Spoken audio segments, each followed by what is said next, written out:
Hey, howdy, hey everyone. This is Gabriel from Student Express. We produce these videos so that you can stress less. Today, I'll be your tour guide through the first unit of AP European History.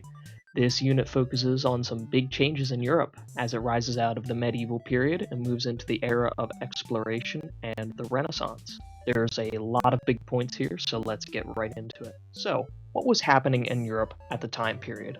So, the time period of Unit 1 starts around 1450, and during this time, Europe began breaking away from what we call the medieval period. This period was defined by systems of feudalism and smaller nation states that were run mostly by nobles.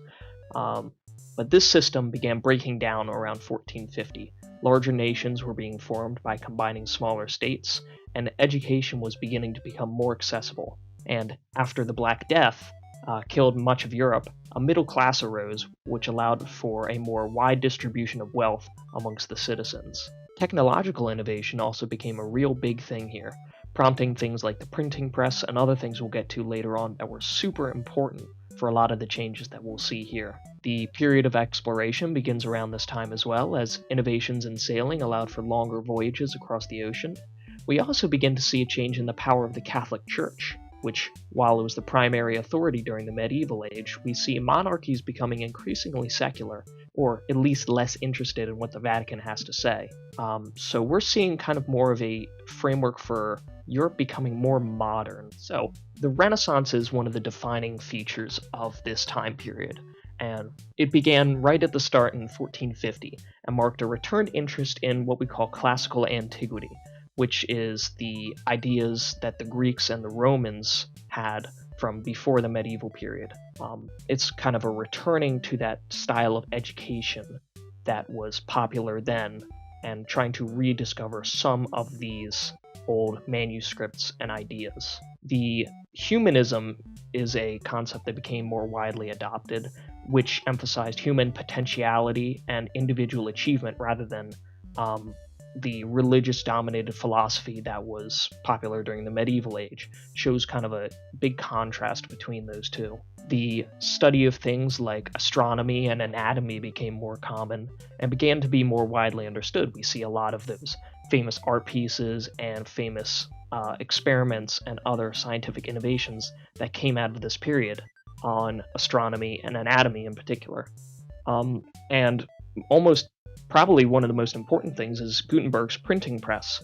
These ideas could be spread much more quickly across Europe, as scribes didn't have to rewrite everything by hand. They could simply be printed and mass produced so that the ideas that were shown here can be more widely distributed. So there's some key figures here that were very influential during this period, and knowing some of these guys will really help you nail some of those questions on the AP exam. So Petrarch is often called the father of humanism. He rediscovered ancient manuscripts, most notably from the Roman scholar Cicero. The reintroduction of these ideas and the ability for it to become more widespread as due to the printing press allowed for more people to understand these ancient ideas. Next is Machiavelli. He wrote The Prince, which spoke on political philosophy. Machiavelli believed that morality tends to hold leaders back. His ideas were the basis for many monarchies that would take inspiration from this and begin to crop up during this time period. Erasmus was a Dutch philosopher and a humanist who was one of the first to call for the reform of the Catholic Church, way before the Protestant Reformation even started to begin. He blended classical literature with Christian theology, which became very influential throughout Europe. And lastly, probably the most famous, is Leonardo da Vinci.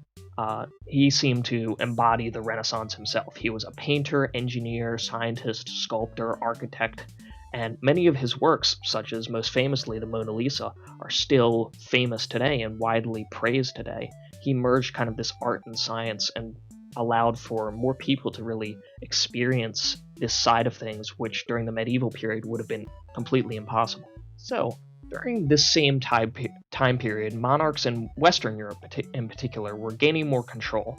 After the collapse of the system of feudalism, as we mentioned earlier, stronger, more centralized governments took their place. With newfound wealth, due to being able to tax the middle class and having these riches come in from the New World explorations, they were able to hire armies, they didn't have to rely on their nobles for money anymore, and since they didn't need their nobles, the governments were growing, and since they were growing increasingly secular as well, there was very little to stop the rising power that these governments and monarchies had, since the things that they had to rely on in the medieval age, the church and their nobles, they no longer had to rely on either of those. So this allowed for people like Louis XI, so-called the Spider King, and Henry VII and the Tudors and Ferdinand and Isabella to really consolidate their control over these larger nations. So the age of exploration is also really important here because we've already mentioned some of it, due to which the age of exploration really allowed some of these governments to really be able to centralize. But this basically, the age of exploration was made possible by the new technologies that were being invented. The compass, the astrolabe, faster ships called caravels that were able to sustain longer voyages. European nations wanted these new trade routes. They wanted wealth, they wanted to spread Christianity, and there was the three G's, the God, glory, and gold, or gold, God, and glory as it's written on the slide. These were the things that were most important to most Europeans at the time. They wanted to make money, they wanted to spread their faith, and they wanted to be famous. They wanted to win glory. So this prompted explorers like Columbus, Magellan, Vasco da Gama, who all helped Europe dominate global trade and exploration. Really became powerhouses in trade, which allowed them to set up for future success. Now, two countries who got at this first were Spain and Portugal, which connects to the colonial expansion and the formation of the slave trade. Portugal had established a really strong trade monopoly on the route to India around Africa by setting up port towns and taxing foreign vessels who tried to dock there. Thus, any nation who wanted to get those sweet Indian spices would have to pay them ridiculous fines. So Spain sought to find another way to get to India, so they tried finding a way through the Americas, but they discovered riches there that really preoccupied them. Portugal got on this as well, which caused competition between the two. Although, eventually through the Treaty of Tordesillas, both nations got their established territories that they were allowed to exploit individually. Now, this was great news for the Europeans, who got the fruits of all this wealth, but wasn't so great for the Native Americans and Africans. Systems of forced labor like the encomienda system were established, and the transatlantic slave trade began in earnest, with European nations paying for the capturing of African slaves to work in the Americas to harvest all these cash crops like tobacco, sugarcane, really to maximize the amount of profits they were getting. Next is the Columbian Exchange, which is really important as it shapes both the Americas and really the Old World, which we see a lot of this in culture today.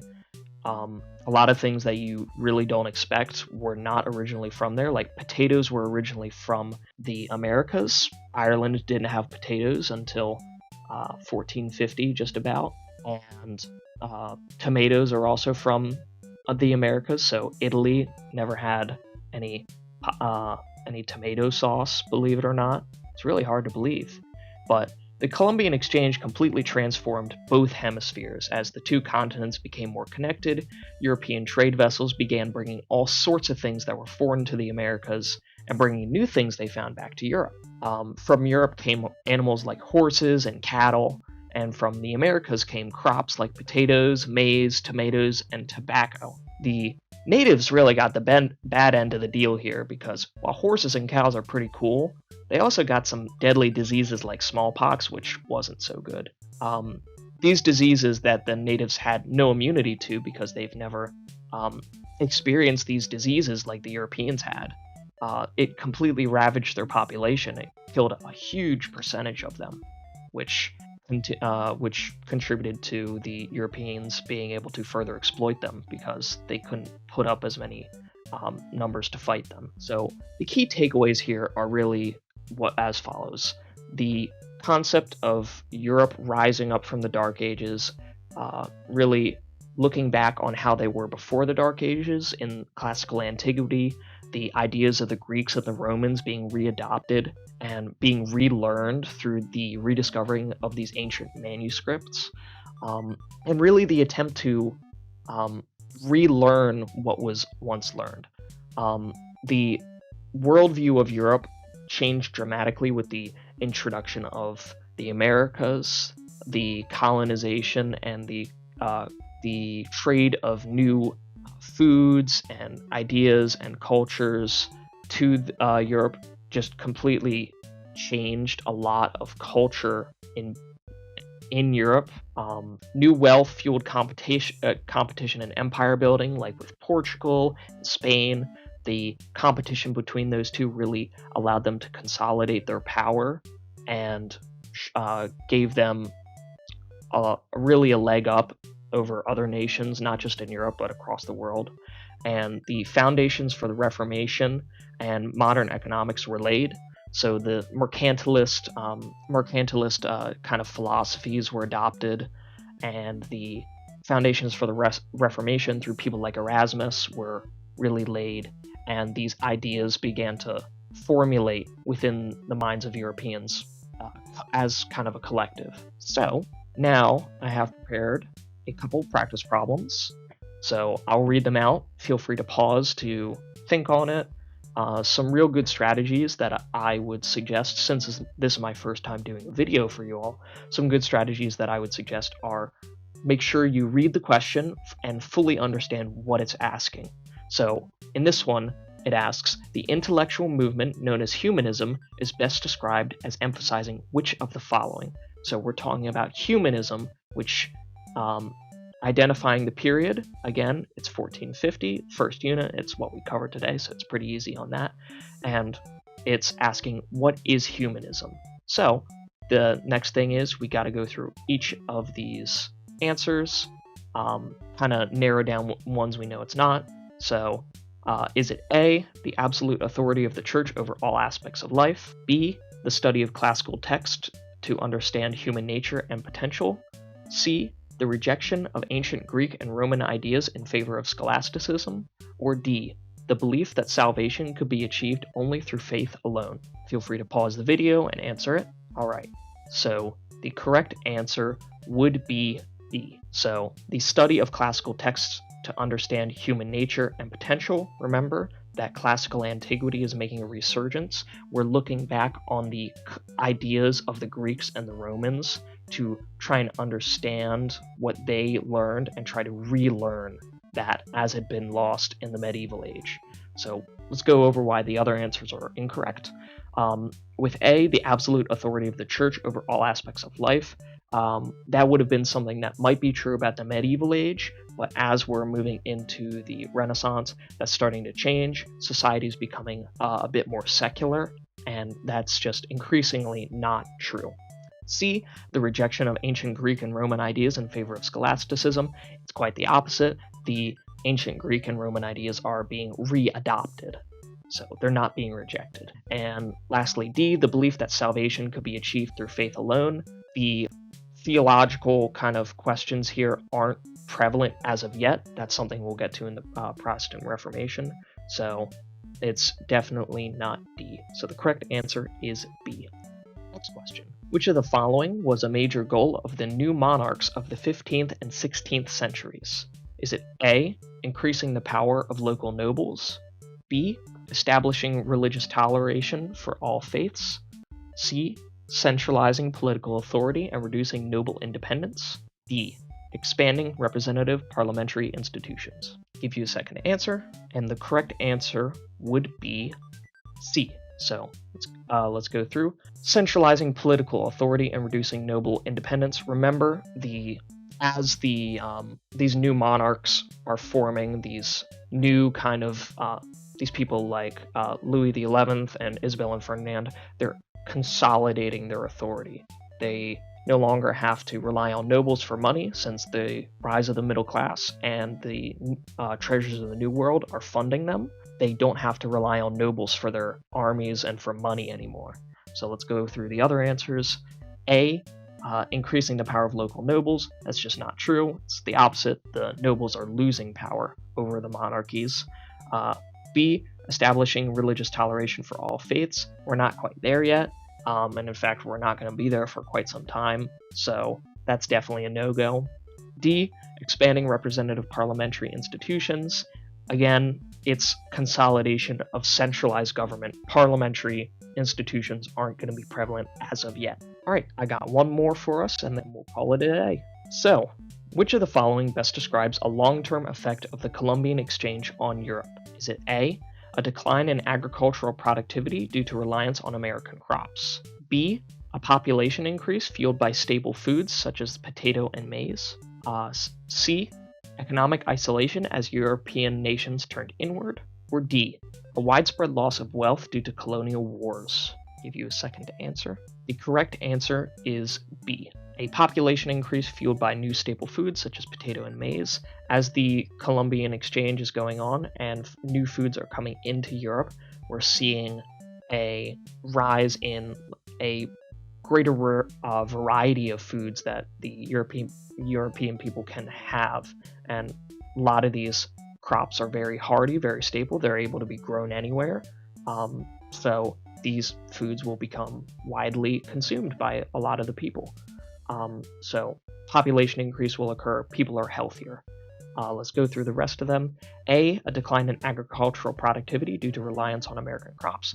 Quite the opposite, in fact. The agricultural productivity will increase as these new crops are flooding into the agricultural kind of catalog of the Europeans. C, economic isolation as European nations turn inward. Again, it's the opposite. European nations are looking outward now.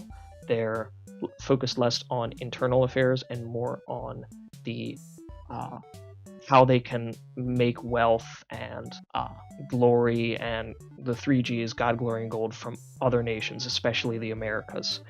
And D, a widespread loss of wealth due to colonial wars. Colonial wars aren't going to happen just yet. There's been some competition between nations such as Portugal and Spain, but no wars have occurred yet. That's something we'll see later on. And so that brings us to the end of the first review for AP European History. I hope you found this helpful, and I will see you in the next one. Thank you all.